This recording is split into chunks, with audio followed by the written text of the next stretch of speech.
எல்லாருக்குமே கிருபையும் சமாதானமும்.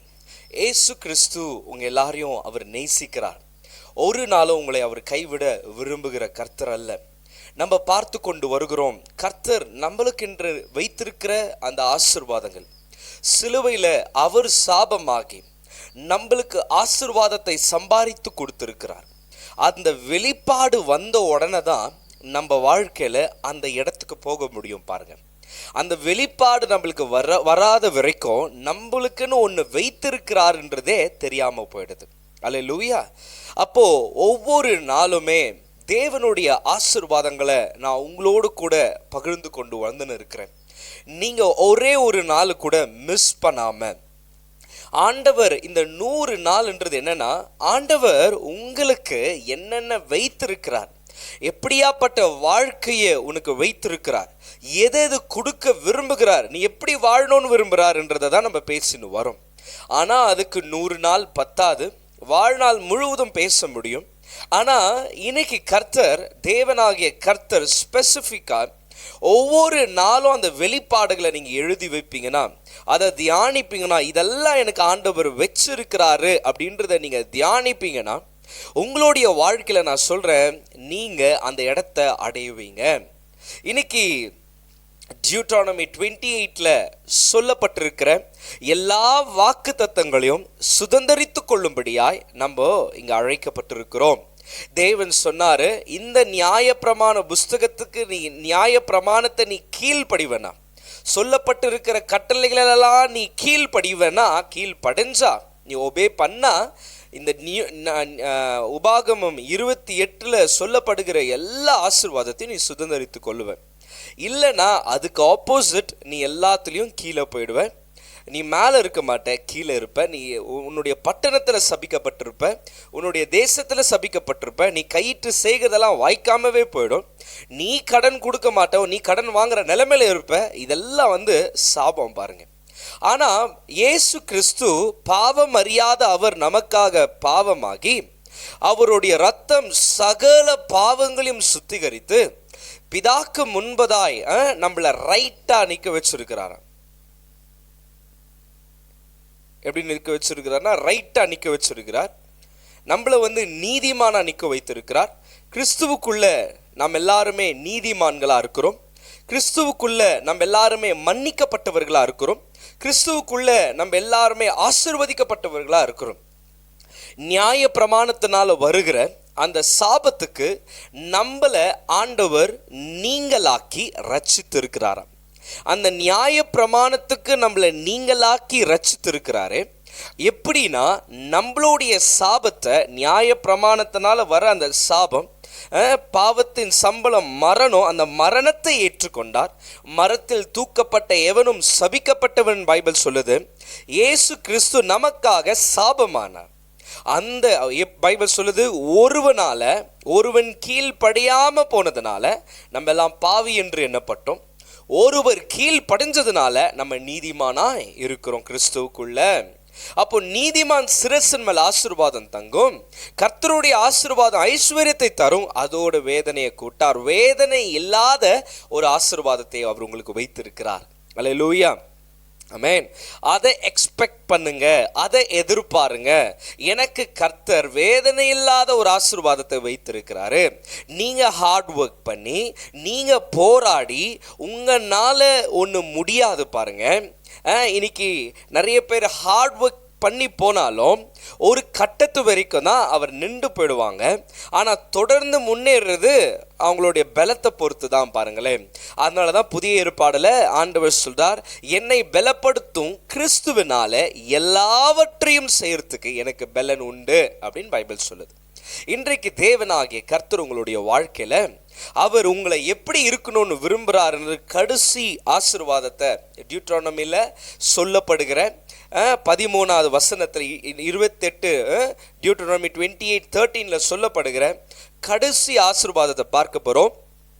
என்ன ஆசீர்வாதம்னா, and the Lord shall make you the head and not tail. கர்த்தர் என்னன்றாருன்னா, அவருடைய ஆசீர்வாதம் பாருங்க, இது உன் மேல இருக்கிற ஆசை, நீ தலையா இருக்கிறத விரும்புறாரா, வாளா இல்லை. ஆமென்.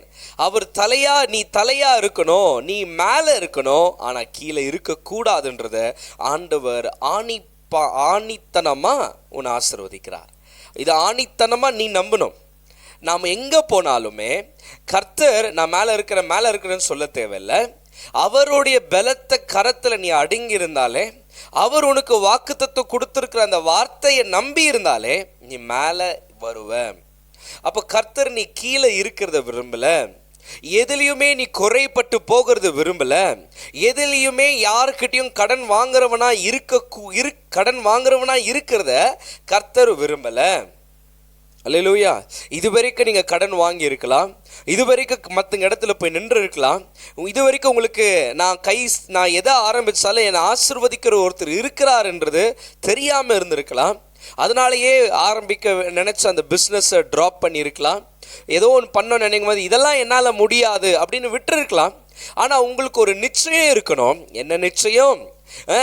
நான் மேலே தலையாக இருக்கிறத விரும்புகிறார், நான் மேலே இருக்கிறத விரும்புகிறார், நான் கீழே இருக்கிறதையோ நான் வாளாக இருக்கிறதையோ விரும்பலை. எது வாளுனா வேலைக்காரனுங்களை தான் வாளுன்னு சொல்லுவாங்க. ஆனால் தேவன் உன்னை வேலைக்காரனாக அழைக்கலை, அவருடைய பிள்ளையாக தான் உன்னை அழைக்கிறார். அல்லேலூயா, ஆமென். தேவன் உங்கள் மேலே அன்பாக இருக்கிறார், உங்கள் மேலே கிருபையாக இருக்கிறார். இந்த ஆசீர்வாதத்தை அடையணும்னா பைபிள் சொல்லுது பாருங்க. And the Lord shall make you the head and not the tail, and you shall be above only. நீ மேலே மட்டும்தான் இருக்கணுன்றாரு, above only, and you shall not beneath, if you aid the commandments of the Lord your God which I command you this day, and you're watchful to do them.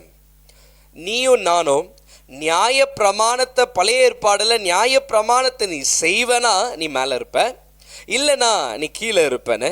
ஆனால் யாருமே அதை செய்யலை, யாருனாலையும் அதை செய்ய முடியலை. அதனால தான் கர்த்தர் பலின்றதை ஒன்று கொடுத்துருந்தாரு. ஆடோ மாடோ இல்லை புறாவோ, ஏன்னா இரத்த சிந்துதல் இல்லாமல் பாவ மன்னிப்பு இல்லை. இன்றைக்கு தேவனுக்கு முன்பதாய் அவருடைய ஆசீர்வாதம் உங்களுக்கு தேவைன்னா நீங்கள் மன்னிக்கப்பட்டவர்கள் என்றது நீங்கள் அறியணும். பாருங்க, இன்றைக்கு அவருடைய ரத்தம் உங்களை சரியாக கழுவலன்னு நீங்கள் நினைக்கிறீங்கன்னா உங்களுடைய வாழ்க்கையில் இந்த வாக்குத்தத்தங்கள் பலிக்காது, நீங்கள் அனுபவிக்க முடியாது. நீங்கள் இருக்கிற இடத்துல இன்னைக்கு ஏதோ ஒரு நீங்கள் சின்ன வேலை செய்கிறதுனால நீங்கள் கீழே இருக்கிறீங்க அப்படி இல்லை. ஆண்டவர் உங்களை அந்த வேலையில் ஒரு ட்ரைனிங்க்கு வைத்திருப்பார். ஆனால் அந்த இடத்துலையும் நீங்கள் மேலே தான் இருப்பீங்க. பாருங்க, யோசேப்பு மேலே ஒரு ஆசீர்வாதம் இருந்துச்சு. பைபிள் சொல்லுது அவங்ககிட்ட துணி இல்லை, குடும்பம் இல்லை, எல்லாத்தையும் பிடுங்கி அம்மனமாக எகிப்தில் நிற்க வச்சுட்டுக்கிறாங்க. ஏன்னா எகிப்தில் ஒரு சர்வெண்ட்டை வாங்கும் பொழுது ஃபுல்லாக உடம்பெல்லாம் செக் பண்ணுவாங்களாம்.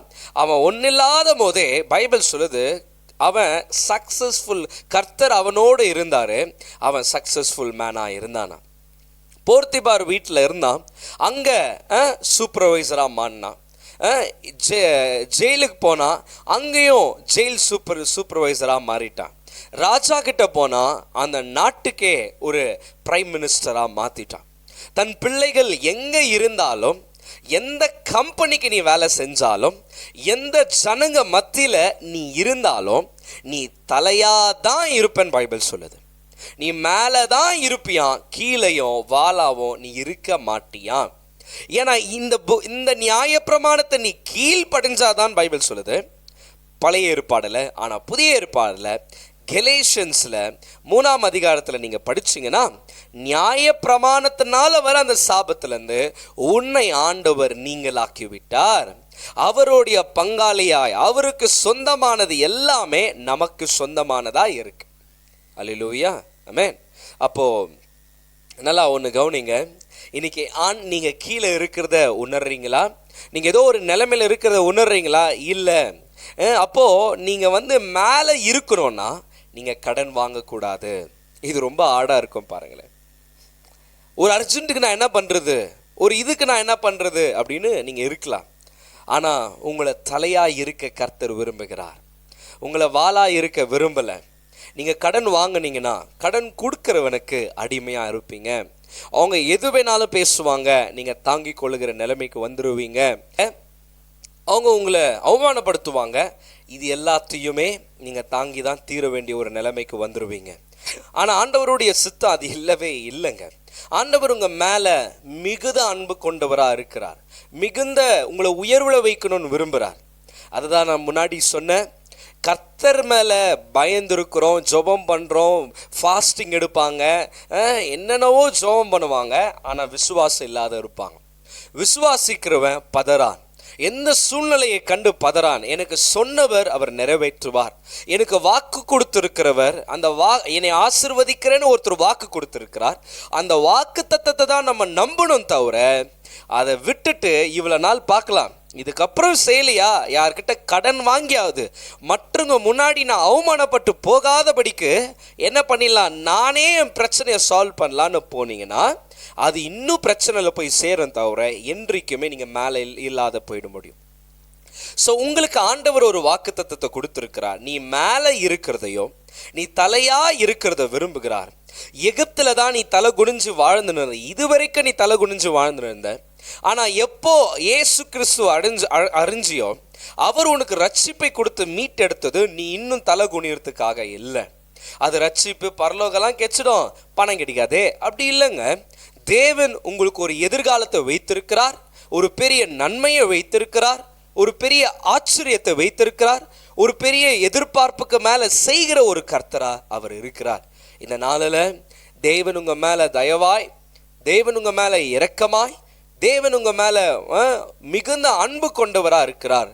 குமாரனே கொடுத்தவர் மற்ற எல்லாவற்றையும் உங்களுக்கு கொடுக்காம இருந்துருவாரா? 1,00,000 கொடுக்குறவனுக்கு நீங்கள் கேட்குற 10 ரூபாய் கொடுக்க மாட்டானா? 1,00,000 ரூபாய் ஒத்துனுங்கிறார் கொடுக்கறதுக்கு, ஒரு 10 ரூபாய் ஆட்டோவுக்கு கொடுக்க மாட்டாரா? அதுதான் நம்மளுடைய தேவைகளெல்லாம் பாருங்களேன். இன்னைக்கு உங்களுடைய கண்களுக்கு தேவைகள் பெருசாக இருக்கலாம். நான் கல்யாணம் முடிவு பண்ணிட்டு இருக்கிறேன், நான் என்கேஜ்மெண்ட் முடிவு பண்ணிட்டு இருக்கிறேன், நான் வீடு கட்ட முடிவு பண்ணிட்டு இருக்கிறேன், நான் கார் வாங்கிறதுக்கு முடிவு பண்ணிட்டு இருக்கிறேன். ஆனால் வாக்குத்தத்தை சொல்லுது இதெல்லாம் நடக்க போது, காற்றையும் காண மாட்டேன், மழையும் காண மாட்டேன், ஆனால் வாய்க்கால் நிரம்புன்னு காத்துருங்குது. நாளைக்குள்ளே தண்ணி வரலனா எங்கன்னா பக்கெட்டில் வந்து ஊற்றிடலாம். கடவுள்னால முடியல, நீ கடவுளுடைய வேலையை செய்கிற மாதிரி ஆயிடுது, கடவுளை நீ காப்பாற்றுற மாதிரி ஆயிடுது. நீயும் நானும் கர்த்தரை இங்கே காப்பாற்றுறதுக்கு இல்லை. அல்லேலூயா. அதனால தான் லாசரோஸுடைய லைஃப்பில் கூட அவன் செத்துட்டாரு. அவங்க அக்காங்க கிட்ட வந்து சொல்கிறாரு, நீங்கள் விசுவாசித்தா தேவனுடைய மகிமையை காண்பீர்கள் என்று உங்களுக்கு சொல்லவில்லையா அப்படின்றார். நிறைய நேரத்தில் சண்டே ஆனால் வார்த்தையை தவறுதில்லை.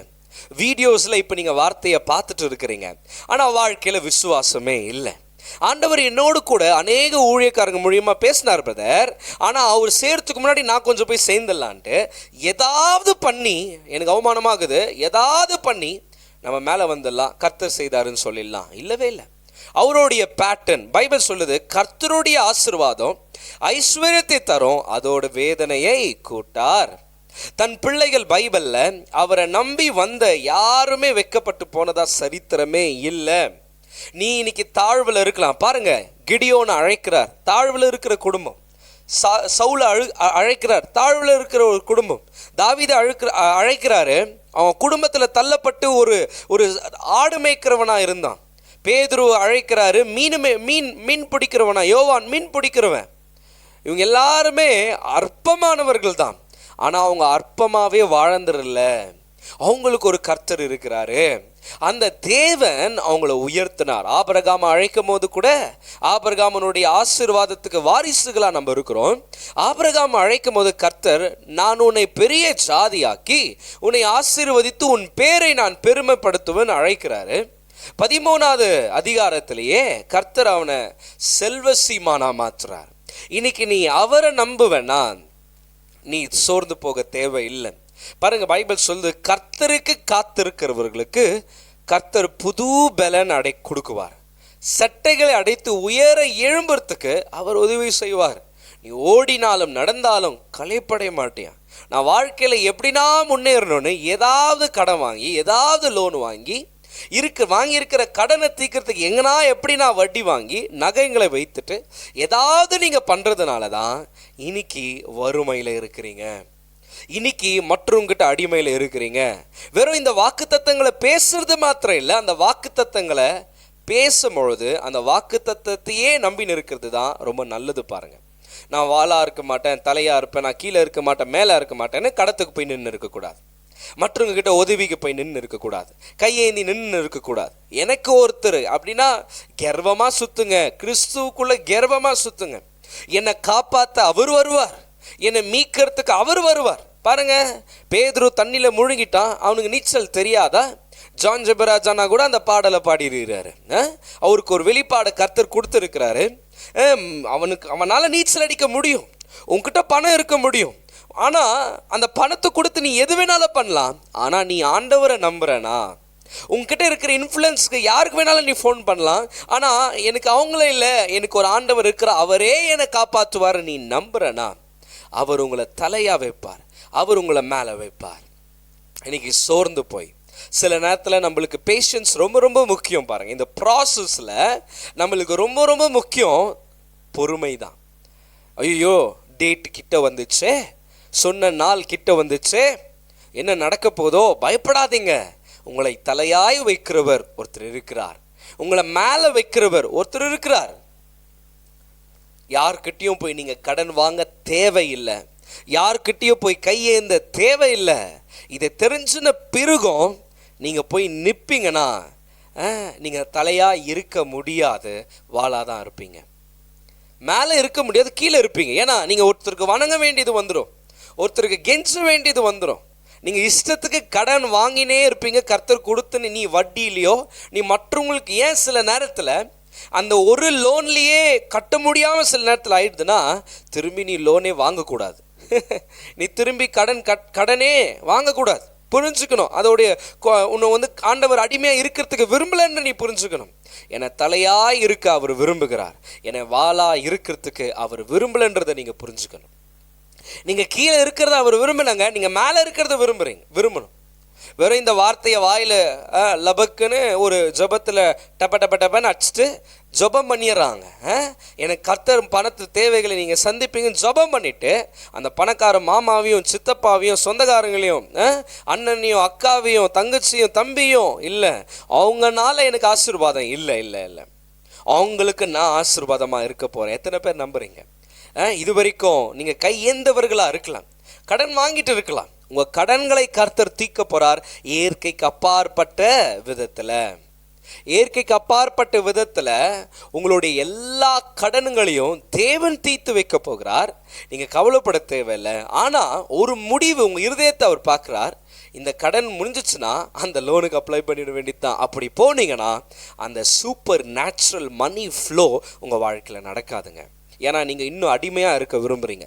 கர்த்தர் நீ அடிமையாக இருக்கிறத விரும்பலை, நீ தாழ்த்தப்பட்டவனா இருக்கிறதுல விரும்பல. ஏன்னா பணக்கார தான் ஏழைய ரூல் பண்ண முடியும். இன்னைக்கு பணம் வைத்திருக்கிறவன் அவன் அவன் பாருங்க யாருக்கிட்டையும் கேட்க மாட்டான். உங்க பணத்தை நீங்க சாப்பிட முடியும், நீங்க தலையா இருக்க முடியும். அப்பதான் நீங்களும் பாட முடியும், எனக்கு ராஜாவாக வாழுறேன் அப்படின்னு பாட முடியும். இல்லைன்னா எல்லாருக்கும் கூஜாவாக வாழ்ந்துனுக்குறேன். ஐயோ கடன்காரன் ஃபோன் பண்ணுறான், ஐயோ அவனுக்கு ஃபோன் பண்ணுறான், அவன் ஓடியமாக கேட்பான், அவன் பச்சை கேட்பான், வாங்கின உட்காந்துக்கணும். அந்த வாழ்க்கை ஆண்டவர் உங்களுக்கு கொடுக்குறாருன்னு நினைக்கிறீங்களா? இல்லை, அது உங்களுடைய முட்டாள்தனம், உங்களுடைய அவசரம். ஆண்டவர்னால முடியல போயிடலாம் அப்படின்றோம். பாருங்க, ஊஸ்ன்ற ஒருத்தர் கூட உடன்படிக்கை பெட்டியை எடுத்துன்னு வந்துனுக்குறாங்க தாவீது ஊருக்கு. அப்போ அந்த நேரத்தில் கொஞ்சம் தத்தளிச்சுன்னு இவர் போய் உடன்படிக்கை காப்பாற்றுற மாதிரி வச்சுட்டுக்கிறார். எப்போ நம்ம ஒன்று கர்த்தரையே காப்பாற்ற நினைக்கிறோமோ நம்ம விழுந்துருவோம். அவன் செத்தே போயிட்டான், நீங்கள் சாவீங்கன்னு நான் உங்களுக்கு சாபெல்லாம் இல்லை. என்னன்னா நம்ம ஆண்டவரை காப்பாற்ற அவருக்கு உதவியே தேவையில்லை. ஜெர்சன் எடின்புரான பாடியிருக்கிறார், உமக்கு உதவி தேவையில்லை நீரே பெரியவர் அப்படின்ட்டு. அவருக்கு உதவியே தேவையில்லை, அவர் எது நினைச்சாலும் உனக்காக அவர் அவர் இருக்கிறார். உன்னுடைய சின்ன சின்ன செயல்களை அவர் ஆசீர்வதிக்க விரும்புகிறார், உன்னுடைய வியாபாரத்தை ஆசீர்வதிக்க விரும்புகிறார். உன்னை அப்படியே ஆண்டவர் விடமாட்டாரு. நம்பிக்கையா இருங்க. கொடுத்திருக்கிற வேலைக்கு நன்றி சொல்ல ஆரம்பிங்க, கொடுத்திருக்கிற வருமானத்துக்கு நன்றி சொல்ல ஆரம்பிங்க. கர்த்தர் உங்களுக்கு பொசிஷன்ஸை வைத்திருக்கிறார். இருக்கிற இடத்துலையே உங்களை தலையாய், இருக்கிற இடத்துலையே உங்களை மேலே அவர் வைக்க விரும்புகிறார். God don't want to, கடவுள் வந்து உங்களை வந்து கீழே வைக்கிறதுக்கோ இல்லை அடிமையில் வைக்கிறதுக்கோ அவர் விரும்பலை, உன்னை மேலே வைக்கிறார். சோத்துக்கே வழி இல்லாமல் இருந்தால் எதுக்குமே வழி இல்லாமல் இருந்தால் நம்ம கீழே தான் இருப்போம். இன்றைக்கி கடன் வாங்கி வீடு கட்டாதீங்க. அட்லீஸ்ட் பிஸ்னஸ்க்கு லோன் வாங்குறோன்னா கூட ஒரு ரொட்டேஷன் நடக்கும்னு சொல்லலாம் பாருங்கள். ஆனால் இன்றைக்கி எதுக்கு கடன் வாங்குறோம்னே தெரிறதில்ல. கடன் வாங்கிட்டு காய்கறிங்க வாங்கிட்டு கறியை வாங்கிட்டு முடிச்சுட்டு அதை கட்டுறதுக்கு லோன்காரங்களை திட்டுறது, ஃபைனான்ஸ்காரங்களை திட்டுறது, வட்டிக்காரங்களை திட்டுறது. அவங்க உங்களை திட்டினா பரவாயில்ல, நீங்கள் அவங்களுக்கு அடிமை. நீங்கள் திட்டினே தான் கூடி அவன் நல்லாவே இருக்க மாட்டான், என் வட்டியை தோன்றான். வாங்கும் போது வட்டியில் தான் வாங்குகிறோம், வாங்கும் போது தெரியறதில்ல.